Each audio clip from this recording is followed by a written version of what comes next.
আজকে তোমাদেরকে দেখাবো রিয়াক্ট মেমো আর ইউজ মেমো হুক। আগে কনসেপ্টটা বোঝো। এই গেল প্রথমে আসি ইউজ মেমোতে। Use memo normally use state আর ইউজ ইফেক্ট যেমন একটা হুক, ইউজ মেমো রিয়াক্টের একটা ইনবিল্ট হুক। এটা কি কাজে ইউজ হয়? ভ্যালুকে ক্যাচে করে রাখতে। ভ্যালু ক্যাচে করে রাখে, এটার মানে কি? এটা ধরো আমাদের রিয়াক্টের একটা পেজ, এই পেজে অনেকগুলো স্টেট আছে। ধরো ইউজ স্টেট আছে একটা, ইউজ স্টেট 1 বলে একটা স্টেট আছে, আরো একটা আছে ইউজ স্টেট আছে, এটা এইভাবে আমাদের তিনটে ইউজ স্টেট নেওয়া আছে, তিনটে আলাদা আলাদা ভ্যারিয়েবল করে, ঠিক আছে। এবার নিচে জেএসএক্স এই জেএসএক্স কম্পোনেন্টের ভেতরে আমাদের পুরো এইচটিএমএলটা আছে। রিয়াক্টে কি হবে দেখবে, তুমি যদি এই মিডিলে কখনো কনসোল রাখো বা কোনো ফাংশন লেখো, যদি এই ইউজ স্টেটটা চেঞ্জ হয় তখন দেখবে এই কম্পোনেন্টটা আবার রিরেন্ডার করতে। রিয়াক্টে যে প্রপার্টিটা ছিল কম্পোনেন্ট মাউন্ট, তারপর তোমার আপডেটিং আর একটা আনমাউন্ট, এই প্রপার্টির জন্য তোমার যখনই একটা কোনো স্টেট চেঞ্জ হয়, এই নিচে যে রিটার্ন থাকে এইচটিএমএল ওইটা আবার রিরেন্ডার করে, ঠিক আছে। সেম এই স্টেটটাও যদি চেঞ্জ হয়, এই বাকি দুটো চেঞ্জ যদি নাও হয় তখন এটা রিরেন্ডার করবে। এবার ইউজ মেমো কোথায় কাজে লাগে? এবার ধরো তোমার একটা কোনো ক্যালকুলেশন আছে, ধরো const calculate some of infinite number, মানে ইনফাইনাইট নাম্বারের আমি সাম বের করছি, ঠিক আছে। এটা কি করবে? এইটা এক্সিকিউট করতে ধরো 5 সেকেন্ডের মতো টাইম নেবে। এবার আফটার 5 সেকেন্ড ও আমাকে একটা রেজাল্ট দেবে। ধরো নাম্বারে কোনো একটা রেজাল্ট দিল যেটা হলো 100, আর তুমি ধরে রাখো যে এই ভ্যালুটা ক্যালকুলেট হতে 5 সেকেন্ড তো টাইম নিচ্ছে কিন্তু। এবার এটা ধরো আমাদের এইখানে কোথাও শো করানো আছে। এবার কি হবে, যখনই এই স্টেটটা চেঞ্জ হলো ও কিন্তু আবার এটাকে রিরান করবে, তারপর আবার এই স্টেটটা চেঞ্জ হলো, আবার এটা রান হলো, কিন্তু ওর ভ্যালুতে কোনো চেঞ্জেস নেই, কিন্তু ওটা দুবার রান হলো। জাভাস্ক্রিপ্টের যে এটা আছে, মানে ইউজার যে দেখছে ও কিন্তু ল্যাগ দেখতে পাবে একটা। আর এটা তোমার এক্সপেন্সিভ ক্যালকুলেশন একটা, মানে ইউজারকে ফার্স্টে 5 সেকেন্ড হোল্ড করালো, তারপর আবার 5 সেকেন্ড হলো, তারপর আবার 5 সেকেন্ড হলো, কিন্তু অ্যাকচুয়ালি যে রেজাল্টটা দেখছে ওটা সেম রেজাল্ট। তো ইউজ মেমো কি করে? ইউজ মেমো এই ভ্যালুটাকে ক্যাশে করে রাখে, মানে তোমার বলতে পারো র্যামে করে রাখে বা ক্যাশে করে রাখে। এই কি করে ইউজ মেমো, তোমার ইউজ এফেক্টে যেমন ডিপেন্ডেন্সি হয়, ইউজ মেমো একটা ডিপেন্ডেন্সি হয়। ওর স্ট্রাকচারটা আমি ড্র করি। Const memo value use memo, ফার্স্টে তো একটা কল ব্যাক নেবে আর এইভাবে নেবে ডিপেন্ডেন্সি। এটা হচ্ছে ইউজ মেমোর তোমার স্ট্রাকচার। এবার আগে ইউজ এফেক্টে দেখবে তোমার দুটো পার্ট থাকতো, একটা তোমার ভ্যালু, একটা তোমার সেটার ফাংশন। ইউজ এফেক্টে কোনো কনস্ট বলে আমরা কিছু ডিফাইন করতাম না। ও ইউজ এফেক্ট তোমার এইভাবে একটা কল ব্যাক নিত আর একটা ডিপেন্ডেন্সি অ্যারে নিত, কিন্তু ইউজ মেমোকে আমরা একটা ভ্যারিয়েবলে অ্যাসাইন করতে পারি। এটা হচ্ছে ইউজ মেমো স্ট্রাকচার। এবার ইউজ মেমো এই যে ভেতরে যা কিছু আমরা লিখছি, এইটা নেক্সট টাইম রান করতে হবে কিনা সেটা কার উপর ডিপেন্ড করে? এখানে যে তুমি ডিপেন্ডেন্সি গুলো পাস করা, এখানে ডিপেন্ডেন্সি, হ্যাঁ। এবার এখানে ডিপেন্ডেন্সিতে কি থাকতে পারে? এবার তোমার ধরো ইউজ কেস হলো, এটাকে নিচে নিয়ে, হ্যাঁ, তোমার ইউজ কেস হবে কি, তুমি চাও যে এই স্টেটটা যখনই চেঞ্জ হোক, এই সেকেন্ড স্টেটটা যখনই চেঞ্জ হবে তখন আমার এই মালটা যেন আবার এক্সিকিউট করে। এই ইউজ মেমোটা যখন ইউজ স্টেটে এই স্টেটটা যদি চেঞ্জ হয় তবেই মাত্র এটা আবার রিকম্পিউট করুক। এই দুটো যদি স্টেট চেঞ্জ হয় আমার কিছু করার দরকার নেই। এরকম যদি সিনারিও কি হয়, তুমি কি করবে? এই স্টেটটাকে এই ডিপেন্ডেন্সিতে পাস করবে এখানে, মানে এই স্টেটের ভ্যালুটা এই ডিপেন্ডেন্সিতে পাস হবে। তো তখন কি হবে, যদি ইউ স্টেট এটা চেঞ্জ হয় তখন কিন্তু ও রান করবে না। ইউ স্টেটে এটার ভ্যালু চেঞ্জ হলো তখন ও রান করবে না। যদি এটা চেঞ্জ হয় তবেই মাত্র রান করবে। কিন্তু আগে কি হতো, আগে এটা যদি আমরা মেমোরাইজ না করতাম, যে কোনো স্টেট চেঞ্জ হলে এটা আমার রান করতো। এবার আমি কোডে গিয়ে দেখাচ্ছি। এবারে কোডের থ্রু দিয়ে দেখাচ্ছি। এটা প্রোডাক্টসের পেজ, ঠিক আছে। আমি একটা আলাদা পেজ বানাই, এখানে তো টেস্ট বলে একটা পেজ বানাচ্ছি। পেজেসের মধ্যেও টেস্ট বলে একটা পেজ কম্পোনেন্ট বানাই, টেস্ট ডট টিএসএক্স আর এফসি, আর এটা এখানে ইম্পোর্ট। এবার ফার্স্টে কি করবো, আমি তিনটে স্টেট নেব। কনস্ট, এটা ধরো state 1, state 1, use state 1। Same আমি আরেকটা স্টেট নিচ্ছি, স্টেট 2, স্টেট 2, ঠিক আছে। এবার এখানে একটা আমি ভ্যালু নেব, const render value return state 1 plus state 2, আর এর ভেতরে আমি একটা কনসোল লিখসল dot log render value run হলো।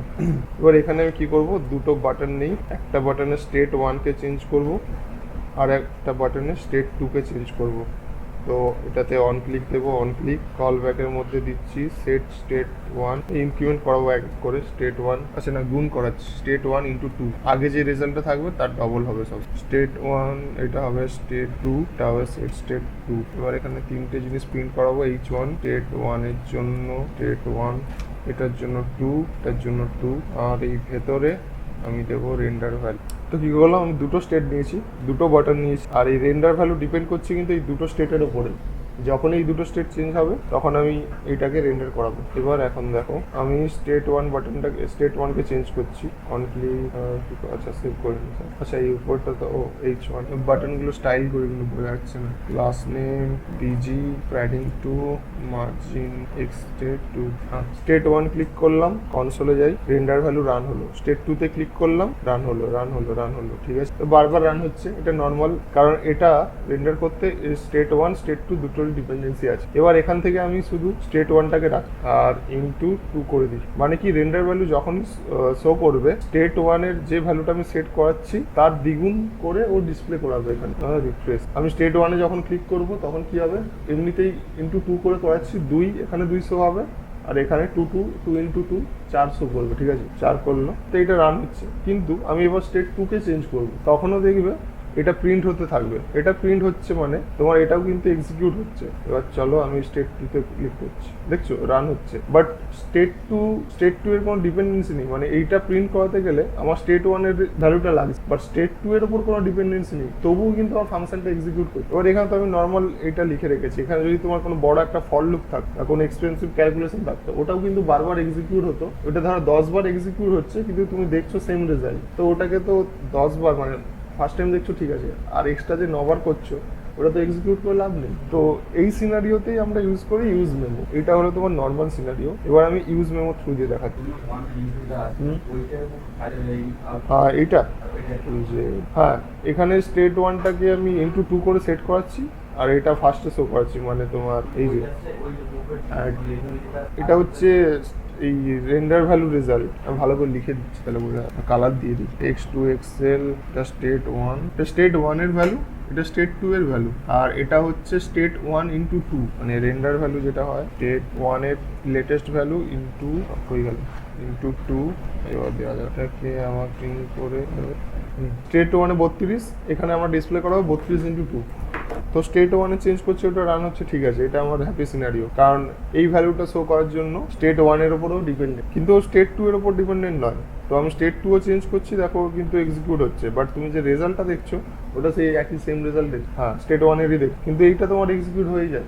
এবার দেখো, এবার এটাকে আমি ইউজ মেমো করে ইউজ মেমোতে রিপ্লেস করব। তো প্রথমে একটা কনস্ট নেব, কনস্ট সেম নামে দিচ্ছি render value equal to use memo. Use memo কি নেবে, একটা কলব্যাক নেবে, তারপরে নেবে একটা ডিপেন্ডেন্সি। এবার এই ডিপেন্ডেন্সিতে আমরা কি পাস করব, ফার্স্টে তো এটা লিখি রিটার্নের ভেতরে, এখানে আমরা পাস করব স্টেট 1, আর এখানে এবার কনসোলটা দিই, আর এটা তখন কিছুটা এইভাবে লিখতে হবে। এটা একটা কনস্টের মতো হয়ে গেল। এরা দিল render value is not a function, render value is not a function, save, refresh, একবার রান হয়েছে, ঠিক আছে। আর দেখো স্টেট 1 চেঞ্জ করছি, রেন্ডার ভ্যালু হচ্ছে, ঠিক আছে, কিন্তু যখন স্টেট 2 তে ক্লিক করব ও আর রেন্ডার হচ্ছে না। এটাতে ক্লিক করবো যখন, তখন তোমার হবে। কিন্তু এখানে যদি আমি আবার স্টেট 2 দিয়ে দিই, তখন কিন্তু যদি দুটোই চেঞ্জ হয় ও আবার ওটাকে রিটার্ন করাবে। তো ইউজ মেমোর ফুল ফান্ডাটাই হচ্ছে যে তুমি যদি কোনো ডিপেন্ডেন্সি পাস করো আর ওই ডিপেন্ডেন্সিটা যদি চেঞ্জ হয়, তখন কিন্তু এই যে কনস্টের যে ভ্যালুটা আছে ওটা আবার রিটার্ন করে তোমাকে দেখায়। যদি নর্মাল কোনো কনস্ট অ্যাসাইন করে দাও, বারবারও এক্সিকিউট হতে থাকবে যখনই তোমার কোনো না কোনো স্টেট একটা চেঞ্জ হবে। এবার এটা তো নর্মাল এই যে দেখালাম। এবার এটাকে ধরো আমি প্রমিস বেসড করে দিই, বা এটাকে সেট টাইম আউট করে ধরো 1 সেকেন্ড পর আমি রিটার্ন করাবো state.2, তার আগে রিটার্ন করাবো লোডিং।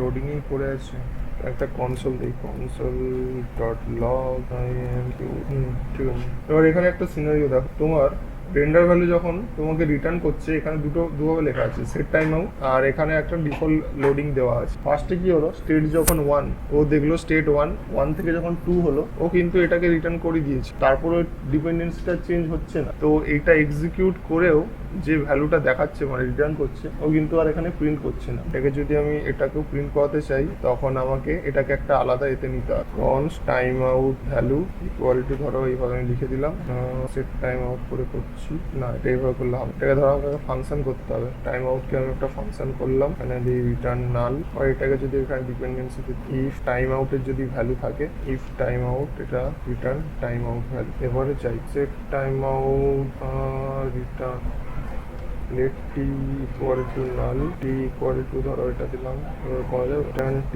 হ্যাঁ, এবার দেখো এটা কিন্তু ডিপেন্ডেন্সি কার উপরে, স্টেট 1 আর এই ফাংশনটার উপরে, ঠিক আছে। এবার কি হচ্ছে, এবার আমি স্টেট 2 চেঞ্জ করছি, কিন্তু তোমার এটা এক্সিকিউট করছে, কারণ কি, কারণ তুমি স্টেট 2 যখনই চেঞ্জ করছো এটা তো আবার তোমার রিরান করছে, তো এটাও চেঞ্জ হচ্ছে, তার মানে এটা কোনো তোমার কি বলে কনস্ট ভ্যারিয়েবল নয়, এটা তো তোমার একটা ফাংশন, আর এই ফাংশনকে আমরা অ্যাজ এ ডিপেন্ডেন্সি পাস করি, তো ওই জন্য মেমো ভাবছে যে এটাও আমার চেঞ্জ হচ্ছে, যেহেতু এটা রিরান করছে, ওই জন্য তুমি বারবার এটা প্রিন্ট হতে দেখতে পাচ্ছ। বাট স্টেট 2 এর ওপরে আমাদের কোনো ডিপেন্ডেন্সি নেই, যা হচ্ছে স্টেট 1 এর ভেতর দিয়েই হোক। এবার এটাকেও অপটিমাইজ করার জন্য এটাকে ইউজ কলব্যাক দিয়ে র্যাপ করতে হবে, সেটা পরের দিন দেখাবো। তো এবার যদি এই মালটাকে সরিয়ে দিই, normal happy scenery return state 2, এটাকে আমি ডিলিট করে দিই। এবার এখন ঠিক আছে, স্টেট 2 তে চেঞ্জ করলেও ও কোনো এক্সিকিউট করবে না, স্টেট 1 যখন চেঞ্জ হবে তবেই মাত্র এটা এক্সিকিউট করবে। তো এটা তো হলো ইউজ মেমো। এরপরে আরেকটা আছে রিয়াক্ট ডট মেমো, রিক্যালকুলেট করবে যদি ডিপেন্ডেন্সি চেঞ্জ হয়। ওর কাজ হচ্ছে ডিটেক্ট করা যে এই যে আমি ডিপেন্ডেন্সিগুলো পাস করেছি ওগুলো আদৌ চেঞ্জ হয়েছে কি, যদি চেঞ্জ হয় তাহলে লেটেস্ট ভ্যালুটা তোমাকে রিটার্ন করবে। এখানে ওয়ার্কফ্লোটা আমার বানানো হয়ে গেল। এই যে প্রথমে পেরেন্ট কম্পোনেন্ট রেন্ডার হলো, ফার্স্ট স্টেপ কোনো চেঞ্জেস ডিটেক্ট হয়েছে কিনা দেখবো, ইনক্রিমেন্ট চেঞ্জেস, যেমন ধরো এই ভ্যালুটা চেঞ্জ হলো, এই 512 থেকে নেক্সট হলো 1024 হলো, ভ্যালু চেঞ্জ হলো কিনা, যদি চেঞ্জ হয় তখনও কি করবে, yes new function created triggers child rerender, মানে এই ভ্যালুটা চেঞ্জ হয়েছে এটা আরেকবার রিরেন্ডার করবে, ঠিক আছে, রিরেন্ডার হলো।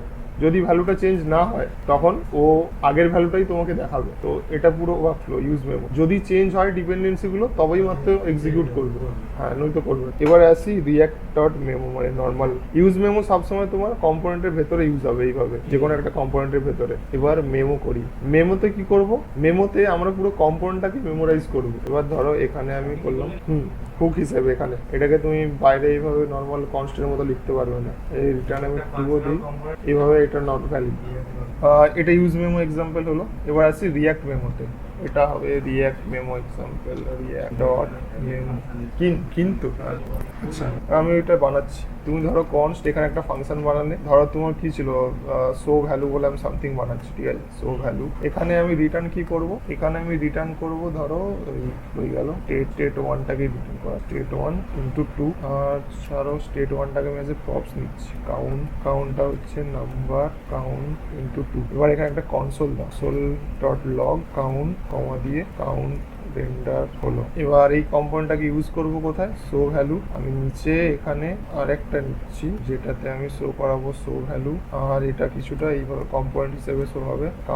কাউন্টের ভেতরে যাবে কি স্টেট 1। ওয়ার্কফ্লোটা কি হবে, স্টেট 1 যখনই চেঞ্জেস হচ্ছে স্টেট 1 এর ভ্যালুটা আমি এখানে পাঠালে এটা আমাকে রিটার্ন করে দেবে। যে ধরো স্টেট 1 এখানে যখন আমি অন ক্লিক করলাম, এই যে নিচে বাটনে অন ক্লিক আছে, স্টেট 1 ফার্স্টে 1 থেকে ওটা 2 হলো, ঠিক আছে। তো এখানে যখন 2 যাবে ও রিটার্ন করবে 2 ইন্টু 2 মানে 4। কিন্তু স্টেট 2 যদি চেঞ্জেস করি তার উপর কিন্তু কোনো ডিপেন্ডেন্সি নেই, তার মানে তার স্টেট 2 এর উপর কোনো ডিপেন্ডেন্সি নেই, যা হচ্ছে আমি স্টেট 1 এর উপর করছি, কিন্তু এখানে দুটো স্টেটই আছে, স্টেট 1 আর স্টেট 2। আর এই কনসোলটা আমি দিয়ে রেখেছি সো ভ্যালু যখন রান করবে তখন, ঠিক আছে। এবার এখানে যাচ্ছি ফ্রেশ, ফার্স্ট টাইম 1 হলো, ঠিক আছে, ফার্স্ট টাইম 1 আছে, এখানে 1 ইন্টু 2 2। স্টেট 1 চেঞ্জ করলাম, দেখো কাউন্ট রেন্ডার হলো হচ্ছে। কিন্তু এবার যখন আমি স্টেট 2 তেও ক্লিক করবো তখনও দেখবে এটা রেন্ডার হবে, বাট তুমি এখানে 64 ভ্যালুটাও দেখতে হবে, 64 ভ্যালুটাই দেখতে পাবে, স্টেট 2 64 তোমার এক্সিকিউট হচ্ছে বারবার। কারণ কি, কারণ এখানে আমরা এটা মেমোরাইজড করেছিলাম। মেমোরাইজড কি করেছিলাম, যে স্টেট 1 যদি চেঞ্জ হয় তবেই মাত্র তুমি এটা শো করো, কিন্তু এখানে এটা আনমেমোরাইজড হয়ে আছে, আর এটা একটা কম্পোনেন্ট। তো এটাকে আমরা কি করবো, এটাকে একটা মেমোরাইজড কম্পোনেন্ট করবো।